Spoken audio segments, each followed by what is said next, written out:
Qui était vraiment Jimmy Mohamed avant que le vernis ne se fissure? Que voit-on quand un homme qui a passé des années à expliquer la santé des autres commence soudain à laisser entrevoir ses propres failles? Et que reste-t-il d'une image de médecin rassurant, de vulgarisateur précis, de visage familier du petit écran, quand la vie privée, la douleur physique, les contradictions intimes et les accusations publiques se mêlent dans un même tourbillon? À 38 ans, Jimmy Mohamed n'apparaît plus seulement comme celui qui répond, éclaire et conseille. Il devient aussi, malgré lui, une énigme, une figure observée, un homme que le public croit connaître, mais dont le silence, justement, a longtemps entretenu le soupçon. Et lorsque ce silence se brise, ce n'est jamais anodin. Parce qu'il y a des aveux qui ne tombent pas comme une phrase dans une interview. Ils tombent comme une lumière brutale sur une vie que l'on croyait parfaitement maîtrisée. Jimmy Mohamed est né le 23 juillet 1987 à Courbevoie et a grandi dans le 20e arrondissement de Paris. Ce détail, en apparence modeste, dit déjà quelque chose de son parcours. Celui d'un homme venu d'un environnement concret, dense, loin du décor lisse dans lequel on l'a ensuite souvent vu évoluer. Entre 2006 et 2015, il suit des études de médecine à l'université Paris Diderot, puis soutient une thèse consacrée aux complications graves de la constipation chez le patient psychiatrique. Il obtient son doctorat en médecine en 2013, devient médecin généraliste, travaille notamment dans l'univers des urgences et des gardes, tout en bâtissant peu à peu un second visage. Celui d'un médecin médiatique, capable de traduire la médecine en langage simple, direct, audible. Son premier livre, En attendant le docteur, paraît chez Flammarion le 20 février 2019. D'autres suivront, dont Zéro contrainte pour maigrir en 2023, puis Je mange bien, je vais bien en février 2025. En parallèle, il s'impose à la radio et à la télévision, RMC, C8, France 5, RTL. Ce n'est plus seulement un praticien, c'est un passeur, un visage, une voix, un personnage public. C'est peut-être là que commence le vrai vertige. Car plus un homme devient visible, plus l'écart entre ce qu'il représente et ce qu'il vit devient scruté. Jimmy Mohamed a longtemps incarné une forme de crédibilité moderne, jeune, dynamique, pédagogique, omniprésent sans paraître rigide. Sur RTL, il promet des conseils simples et concrets pour améliorer le quotidien. Sur France 5, il finit par prendre la tête du MAC de la santé. Son autorité repose moins sur la distance que sur la proximité. Il ne parle pas d'en haut, il parle comme quelqu'un qui veut convaincre sans humilier. C'est précisément ce style-là qui a construit sa puissance médiatique. Et c'est aussi ce qui rend les secousses de sa vie plus déstabilisantes encore. Quand un homme est devenu, pour beaucoup, un repère, la moindre faille privée prend l'allure d'une fissure publique. Au cœur de ce récit, il y a aussi un foyer, un mariage de plus de 10 ans avec Souaya Mohamed, sage-femme, une rencontre née à l'université, comme un hasard romanesque prolongé par une autre coïncidence, avoir grandi dans le même quartier parisien sans réellement se connaître auparavant. Avec elle, Jimmy Mohamed construit une famille, protégée autant que possible des regards, malgré quelques fragments de vie livrés au public. On sait qu'ils ont 3 fils. In the ancient land of Eldoria, where skies shimmered and forests whispered secrets to the wind, lived a dragon named Zephyros. Not the burn-it-all-down kind, but he was gentle, wise, with eyes like old stars. Even the birds fell silent when he passed. Le désir d'agrandir encore le foyer, l'attente de nouvel enfant, et ce rêve plus personnel encore, celui peut-être d'une petite fille espérée comme un bonheur supplémentaire, se heurte soudain à la brutalité du réel. Derrière le médecin qui parle de santé au grand public, il y a alors un homme confronté à une douleur qui n'a rien de théorique. Une douleur que la science n'annule pas. Une douleur que les connaissances n'empêchent pas. Une douleur qui traverse les murs d'une maison et s'installe dans les gestes, les silences, les regards. Comme si cela ne suffisait pas, une autre épreuve vient frapper, cette fois dans le corps même. En mai 2025, lors du tournage de Fort Boyard, Jimmy Mohamed chute pendant une épreuve. Le diagnostic est lourd. Double fracture de la cheville, intervention chirurgicale, immobilisation pendant 2 mois. Très vite, il reconnaît lui-même que la convalescence sera longue, douloureuse, que sa cheville est très abîmée. Quelques mois plus tard, il admet qu'il ne récupérera sans doute pas tout, qu'il ne peut toujours pas courir et que certains ligaments, eux, ne repoussent pas. Ce n'est plus la mésaventure spectaculaire d'un animateur blessé sur un tournage. C'est une atteinte durable au rythme d'un homme habitué à tout mener de front. La télévision, la radio, les consultations, l'écriture, la famille, le mouvement permanent, tout cela se heurte soudain à la lenteur forcée, à la dépendance, à la douleur qui revient au moindre appui. Pour quelqu'un qui a bâti son image sur l'énergie, l'accident n'est pas seulement physique, il touche à l'identité. Voilà pourquoi 2025 ressemble dans cette histoire à une année de bascule. D'un côté, l'homme de santé publique publie « Je mange bien, je vais bien », poursuit ses chroniques, reste une figure centrale de la prévention quotidienne. De l'autre, sa propre vie semble soudain contaminée par l'épreuve. Le corps blessé, la famille fragilisée, la fatigue accumulée. Cette contradiction n'est pas anecdotique. Elle dit quelque chose de très profond sur Jimmy Mohamed. Il n'est pas seulement celui qui enseigne des règles, il est aussi celui qui a dû apprendre tardivement à les appliquer à lui-même. Dans Le Parisien, il confie avoir été biberonné à la junk food.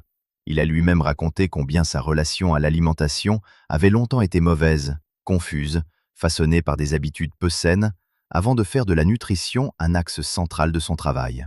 La troisième grossesse de son épouse, explique-t-il ailleurs, a provoqué chez lui un changement radical. Autrement dit, le médecin qui parle aujourd'hui d'équilibre est aussi un ancien mauvais élève de sa propre discipline.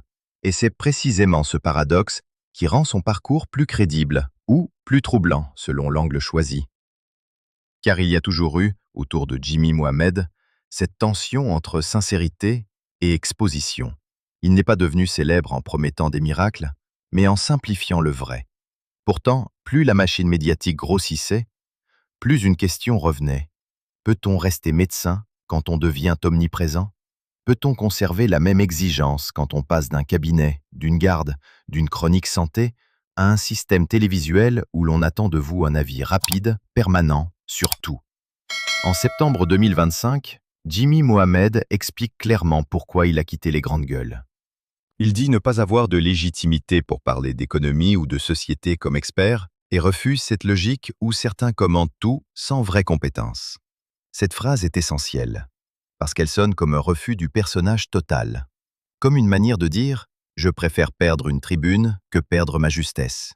Ce retrait n'est pas une disparition, c'est une frontière, et peut-être déjà un aveu implicite, celui d'un homme qui sait que la notoriété dévore vite la rigueur si l'on y prend garde. Mais le fracas le plus violent n'est pas venu du débat public, il est venu de la sphère la plus intime. En décembre 2025, Souaya Mohamed publie sur les réseaux sociaux des accusations visant son mari. Elle parle de violence psychologique et l'accuse également d'hypocrisie et d'infidélité.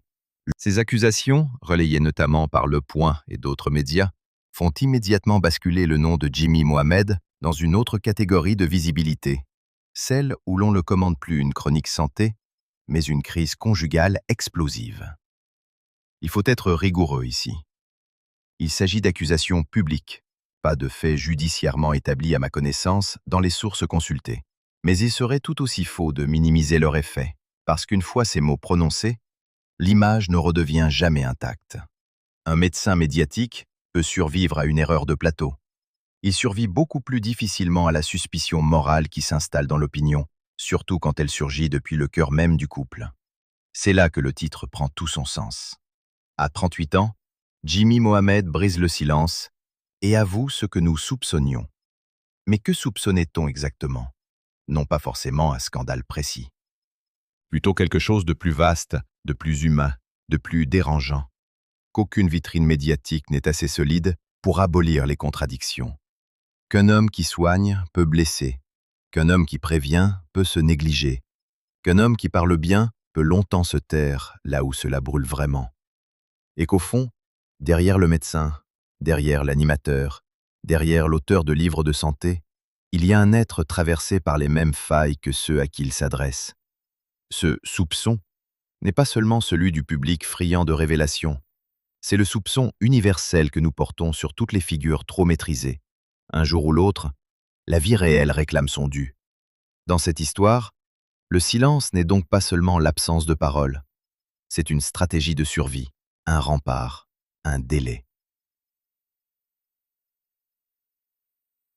Jimmy Mohamed a longtemps donné la pression de compartimenter la santé d'un côté, la famille de l'autre, la pédagogie à l'antenne, la pudeur à la maison, la discipline publique, les épreuves privées.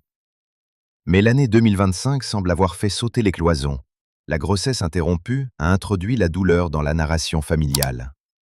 L'accident de Fort Boyard a rendu visible la vulnérabilité physique. Les accusations de décembre ont mis la vie conjugale sous une lumière crue. Et ses propres déclarations sur l'alimentation, sur la nécessité de changer, sur le refus des débats où l'on parle sans compétence, ont donné à l'ensemble une tonalité particulière, celle d'un homme qui, à plusieurs reprises, reconnaît les limites, les écarts, les erreurs de cap. Alors, a-t-il vraiment amélioré ce qu'il disait vouloir corriger? Sur l'alimentation, la réponse semble oui, au moins dans sa trajectoire et dans son discours public. Ses livres récents, ses prises de parole sur RTL, ses entretiens et son assistance sur les habitudes durables montrent une volonté cohérente, transformer un passé de junk food et de mauvaises pratiques en travail de transmission. On peut y voir une réparation, peut-être même une manière de faire de ses propres manquements un outil pédagogique. Mais la santé n'est pas qu'une question d'assiette. Et c'est là que son histoire devient plus sombre, parce qu'on peut rééquilibrer son alimentation sans rétablir pour autant l'équilibre d'une vie. On peut mieux manger et continuer à courir trop vite. On peut dire vrai sur les produits ultra transformés et rester incapable d'éviter les fractures plus secrètes, celles du couple, du temps, de l'usure intérieure.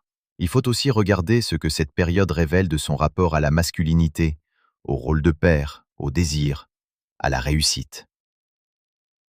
Dans le récit que vous souhaitez mettre en scène, Jimmy Mohamed espère un jour une fille, comme si cette attente prolongeait une quête de plénitude familiale.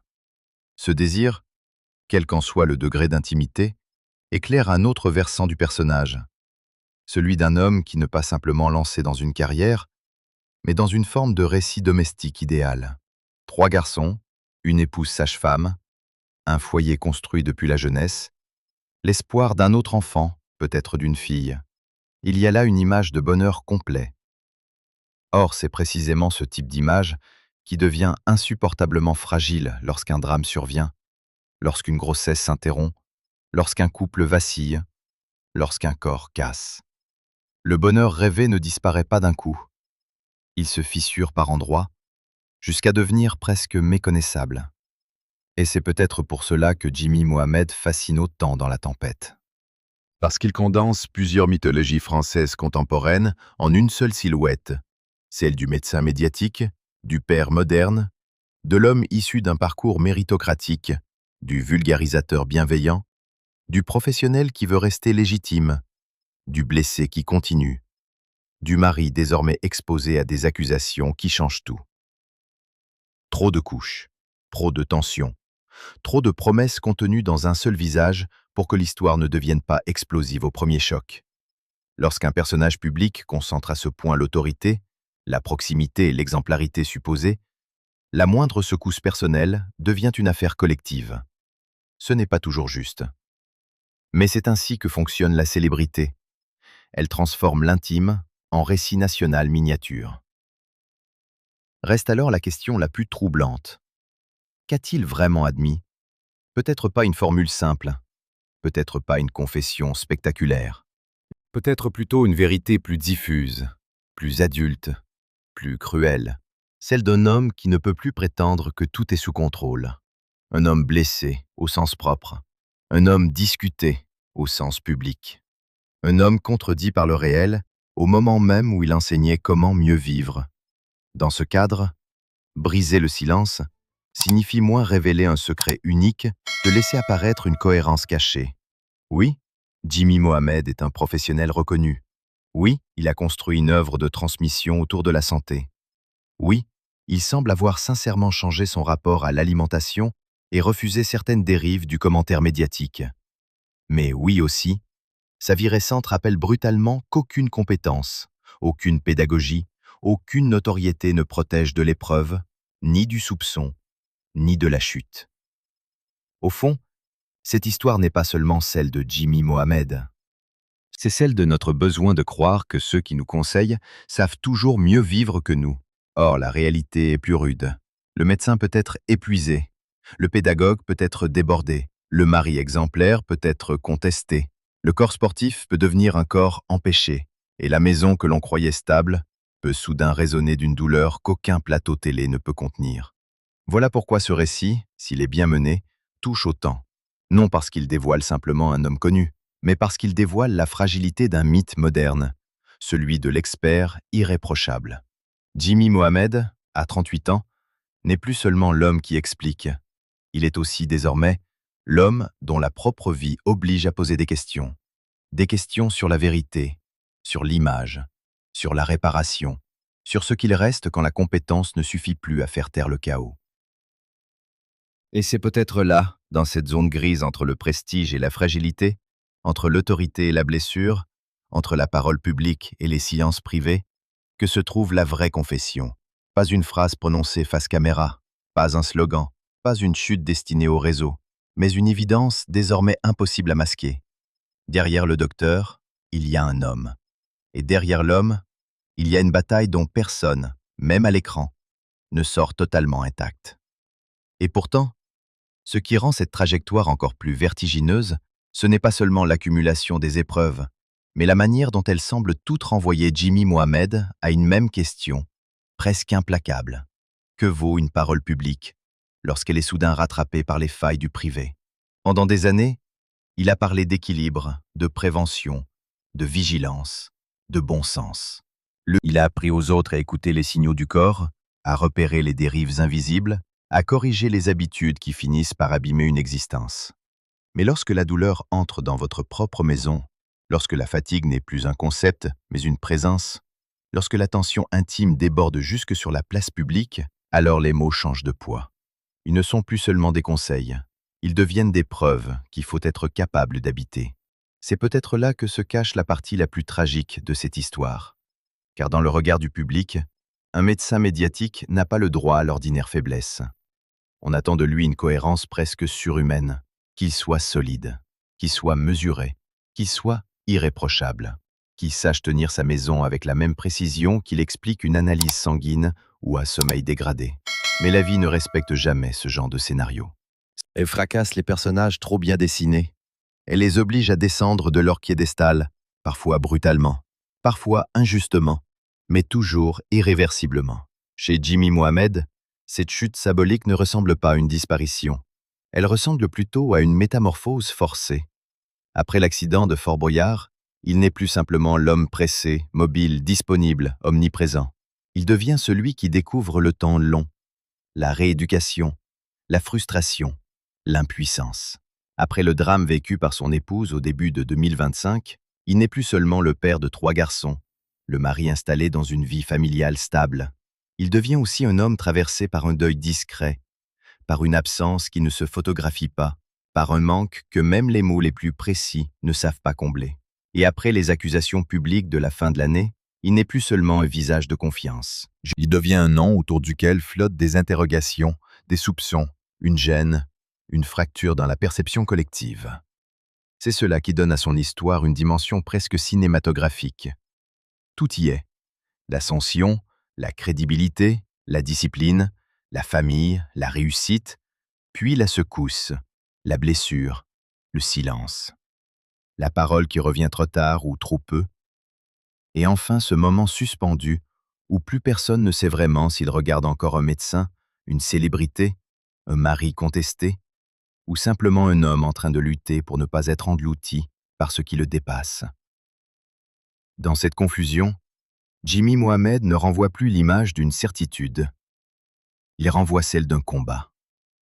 Et c'est peut-être ce combat, au fond, que le public pressentait depuis longtemps sans réussir à le nommer. Non pas un secret unique, non pas une révélation spectaculaire, mais une tension permanente entre l'image et la vérité. Entre ce qu'il fallait montrer et ce qu'il fallait cacher, entre l'autorité tranquille du médecin de télévision et la vulnérabilité beaucoup plus nue d'un homme qui, comme tant d'autres, découvre que certaines blessures ne guérissent ni avec du savoir, ni avec de la volonté, ni avec de la maîtrise. Elles laissent une trace, dans le corps, dans la famille, dans la réputation, et parfois même dans la manière dont un homme se regarde lui-même. Alors, lorsqu'on dit qu'à 38 ans, Jimmy Mohamed a fini par admettre ce que beaucoup soupçonnaient, il faut entendre quelque chose de plus profond qu'un simple aveu.